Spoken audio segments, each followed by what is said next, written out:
Olá, povo, tudo bem com vocês? Meu nome é Eduardo Melo, sou professor de História e hoje nós vamos falar sobre imperialismo e o neocolonialismo. Vamos lá?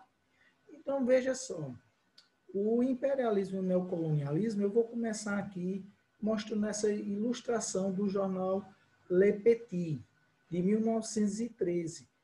Ela é uma representação, minha gente, de um oficial francês, aqui, ó, e um oficial alemão trabalhando dentro de um pântano, em uma floresta, para delimitar a fronteira franco-alemã de suas colônias no Congo, na África. Essa imagem aqui, ela representa como é que se deu o imperialismo e o neocolonialismo dentro do continente africano. Mudanças na Europa. Na segunda metade do século XIX, verificou-se que nos Estados Unidos, na Inglaterra e em outros países da Europa, um surto de inovações tecnológicas que ficou conhecido como Segunda Revolução Industrial. Então, a partir de 1860, iniciou-se a Segunda Revolução Industrial. Ela não apenas ficou na Inglaterra, como na primeira, ela se espalhou para outros países, como Estados Unidos e a Europa Ocidental. Surgiram grandes empresas que, utilizando-se de novas tecnologias, conseguiram produzir cada vez mais produtos com um custo cada vez menor, conquistando assim um grande número de consumidores. Então, diversas empresas que nós conhecemos hoje, elas surgiram nessa onda da segunda revolução industrial e elas conseguiram colocar os produtos cada vez o quê? Com um preço mais barato, mais acessível para aumentar o grande número de consumidores. Mas o crescimento, os empresários visavam conquistar cada vez mais os mercados consumidores. E para conseguir isso, eles precisavam de matéria-prima barata, como ferro, petróleo, carvão, para suas indústrias. E com isso impulsionou a ocupação de novos territórios. E essa ocupação de novos territórios, a África vai ser um desses territórios. De olho na África.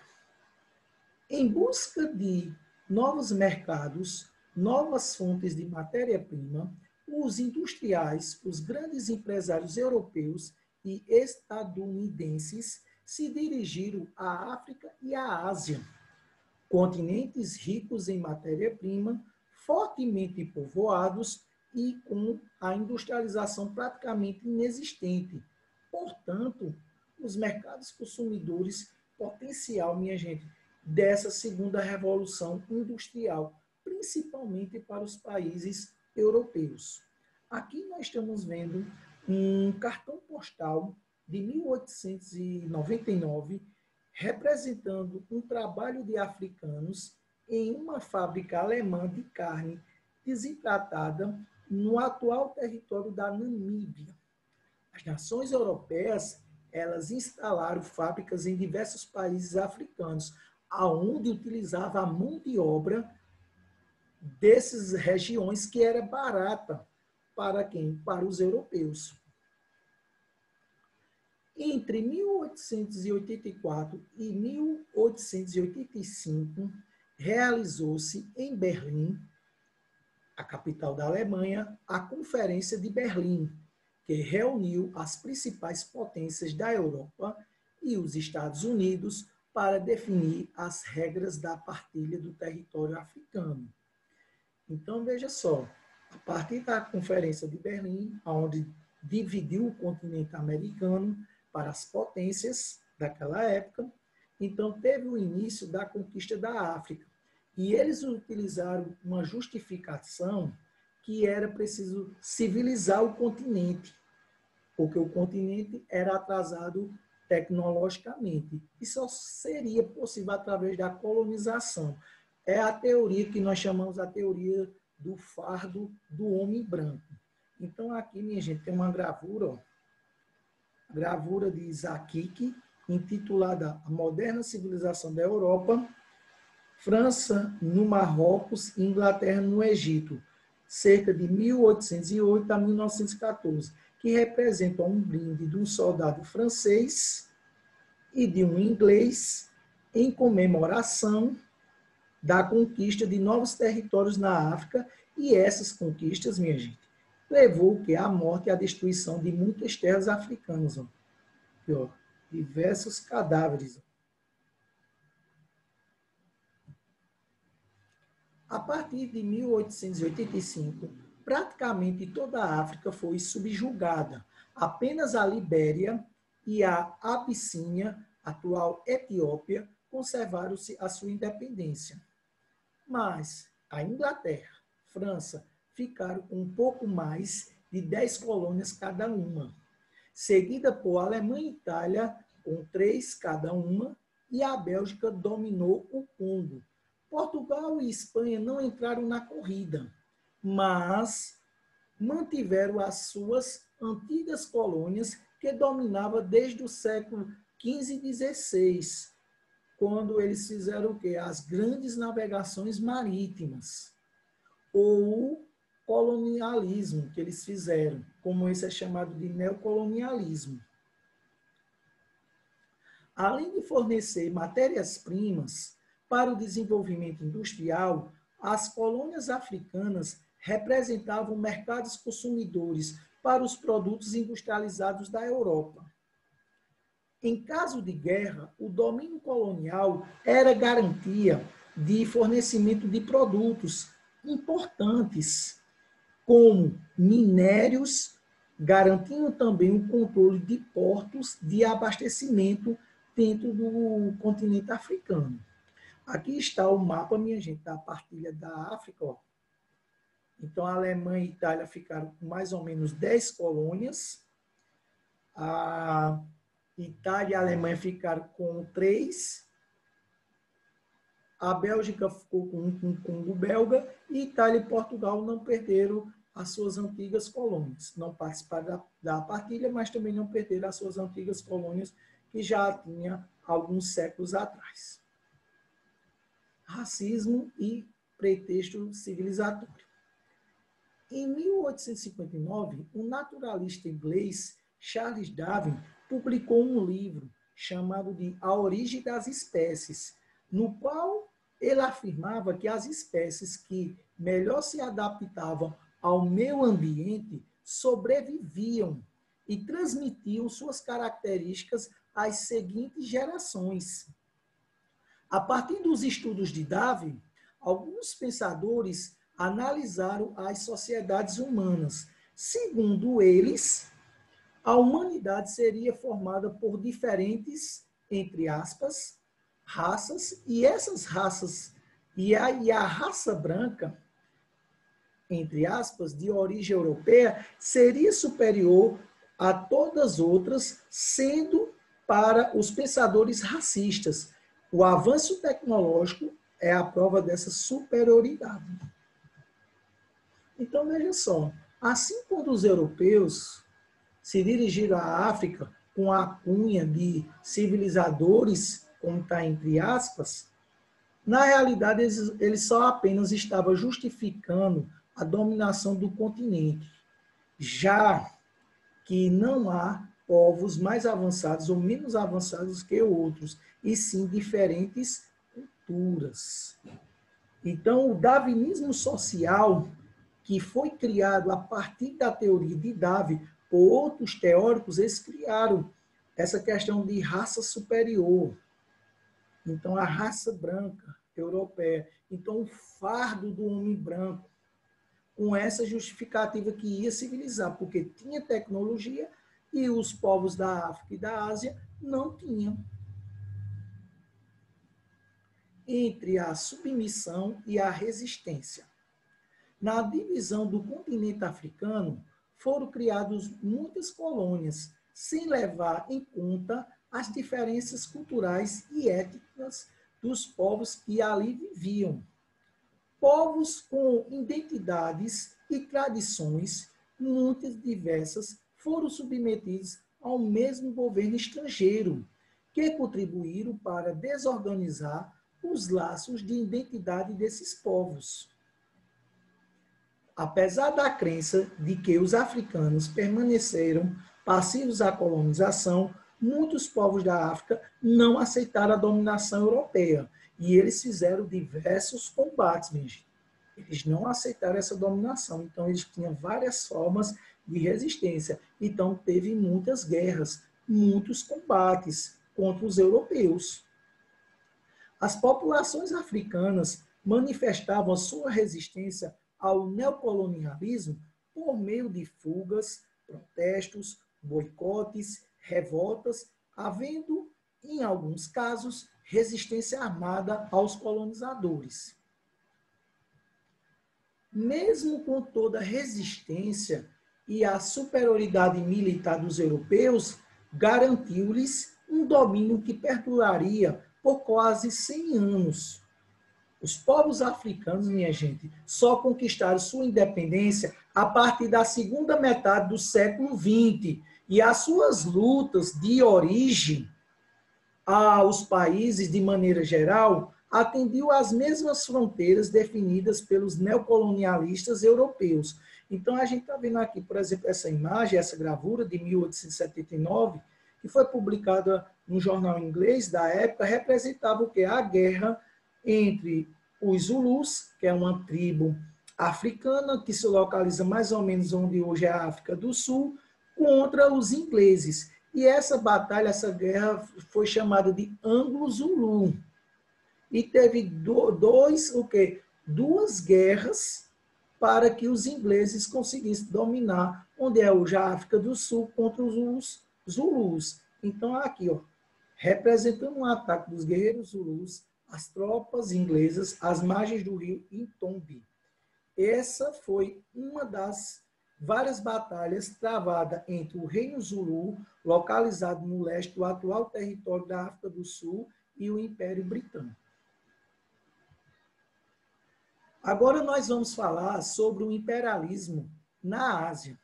Até o final do século XVIII, a intervenção europeia na Ásia ficou restrita a postos comerciais na Índia e na China, instalados durante o período de expansão marítima.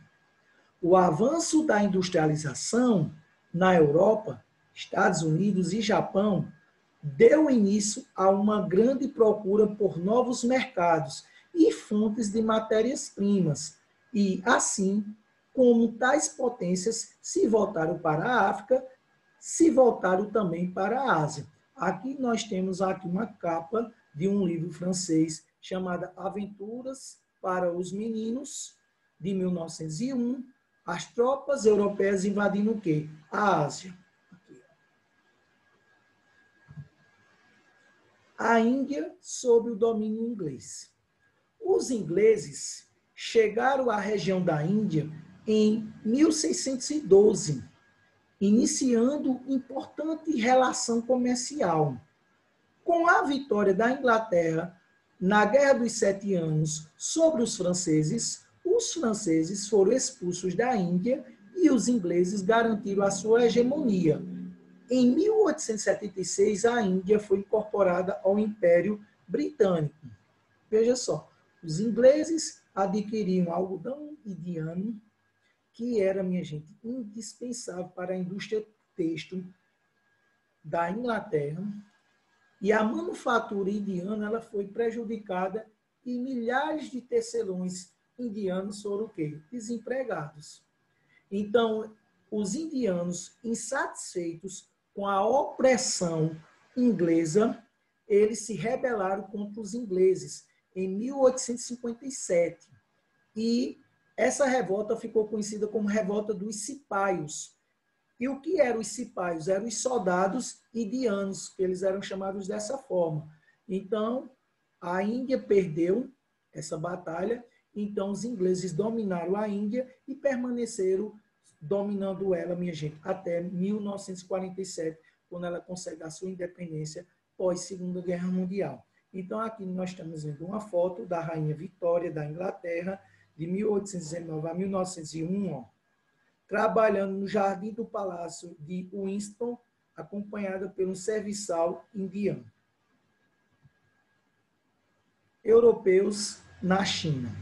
Até no início do século XIX, a China permanecia praticamente fechada para o restante do mundo. Mas, no século XIX, os ingleses descobriram um produto que poderia ser vendido ao mercado chinês, o ópio. Ela é uma droga, minha gente, retirada de uma planta chamada de papoula, que foi cultivada pelos ingleses na Índia. Então, iniciou-se o tráfico de drogas da Índia para a China, através dos ingleses, e os ingleses ganharam muito dinheiro com isso. Só que o efeito do ópio deixava a população entorpecida e preocupou as autoridades locais, que proibiram o seu comércio, mandando queimar, minha gente, diversas plantações de papoula e da droga também do ópio. Em 1839, novos carregamentos da droga enviados pelos ingleses ou britânicos, os britânicos encararam, minha gente, essa medida como uma violação da propriedade e do livre comércio e declararam a China uma guerra em ato de represália. E veja só, e essa guerra ficou conhecida como a Guerra do Ópio. Ela teve duas. A Primeira Guerra do Ópio, ela durou de 1839 a 1842. Foi vencida pelos ingleses. Eles travaram novas guerras pelo ópio, a segunda em 1856 e também a terceira, minha gente, em 1858. E venceram os chineses novamente nessas outras duas batalhas. E veja só, a China perdeu essas batalhas, o governo chinês foi obrigado a pagar pesadas indenizações aos ingleses, além de abrir os seus portos aos produtos dos europeus, trazidos principalmente pela Inglaterra, e entregaram a ilha de Hong Kong ao domínio britânico. Essa ilha de Hong Kong, minha gente, ela só foi devolvida em 1997, para vocês terem uma ideia. Então, eles passaram mais de 150 anos, minha gente, mais de 100 anos, perdão, no domínio sobre a ilha de Hong Kong. Entre 1894 e 1895, a China se envolveu em outra guerra e dessa vez foi contra o Japão, que buscava estender os seus domínios a outras partes da Ásia. Enfraquecido, o Império Chinês foi dividido em áreas administradas pela Inglaterra, França, Rússia, Alemanha e Japão. Então, nós temos aqui uma gravura do século XIX, representando o quê? Um bombardeio no porto de Cantão, na China, pela frota britânica em 1841, durante a Primeira Guerra do Ópio. Guerra dos Boxers. A Guerra dos Boxers foi uma rebelião violenta da população chinesa, liderada por uma sociedade secreta cujos integrantes eram chamados de Boxers. Os rebeldes praticamente atentados contra os estrangeiros, por exemplo, que viviam na China, contra os representantes de governos imperialistas, contra missionários cristãos que morreram, minha gente, além dos boicotes que eles fizeram através dos transportes ferroviários, dos telégrafos instalados pelos agentes das potências imperialistas. Então, eles faziam de toda forma, minha gente, boicote para retirar os ingleses dentro da China. Mas a resposta dessas ações foi o quê? Um exército organizado por mais de 20 mil soldados ingleses, norte-americanos, russos, franceses, japoneses e alemães. Eles ocuparam a capital, Pequim, em agosto de 1900. E numa batalha que se estendeu para outras regiões da China, minha gente, só terminou um ano depois, em 1901. Os líderes dessa rebelião foram condenados à morte. A China teve que pagar pesadas indenizações de guerra mas também fez novas concessões econômicas às potências imperialistas. Então, aqui, minha gente, tem uma gravura, um cartaz, a propaganda dos chineses, com a frase em mandarim, minha gente, traduzindo para o português: morte aos estrangeiros, queime os seus livros. Então, a gravura representa um ataque dos membros da sociedade secreta dos Boxers contra os estrangeiros. Para terminar, minha gente, a gente vai falar um pouco aqui da unificação da Itália e da Alemanha. Enquanto a segunda metade do século XIX, alguns países europeus viviam a segunda revolução industrial, territórios hoje pertencentes à Alemanha e Itália estavam divididos em diversos pequenos estados independentes. A unificação da Alemanha foi comandada por Otto von Bismarck, que se tornou primeiro-ministro da Prússia em 1862. Ele era conhecido como chanceler de ferro. A Prússia era um estado germânico mais industrializado. Venceu seu maior adversário, a Áustria, em 1866, numa guerra onde deu a supremacia dos estados germânicos.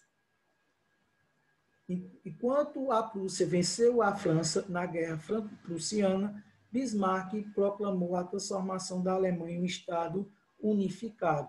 Então, em 1871, houve a unificação da Alemanha, o país que nós conhecemos hoje, ok?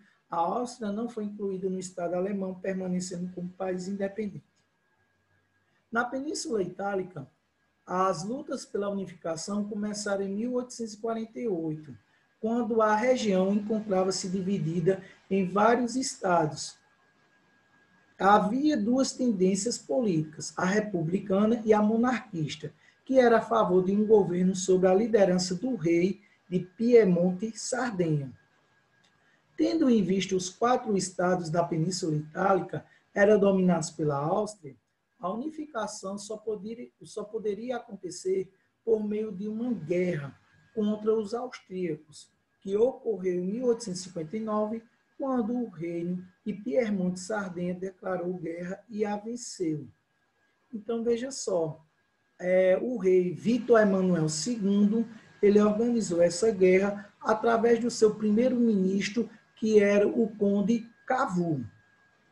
Com a vitória, os ex-estados dominados pela Áustria se anexaram a Piemonte, posteriormente com a junção dos monarquistas do norte com os republicanos do sul, liderados por Giuseppe Garibaldi, que era um republicano, conquistou as regiões, minha gente, do sul da Itália e foram anexadas ao reino de Piemonte e Sardenha, e em 1870 houve a unificação italiana.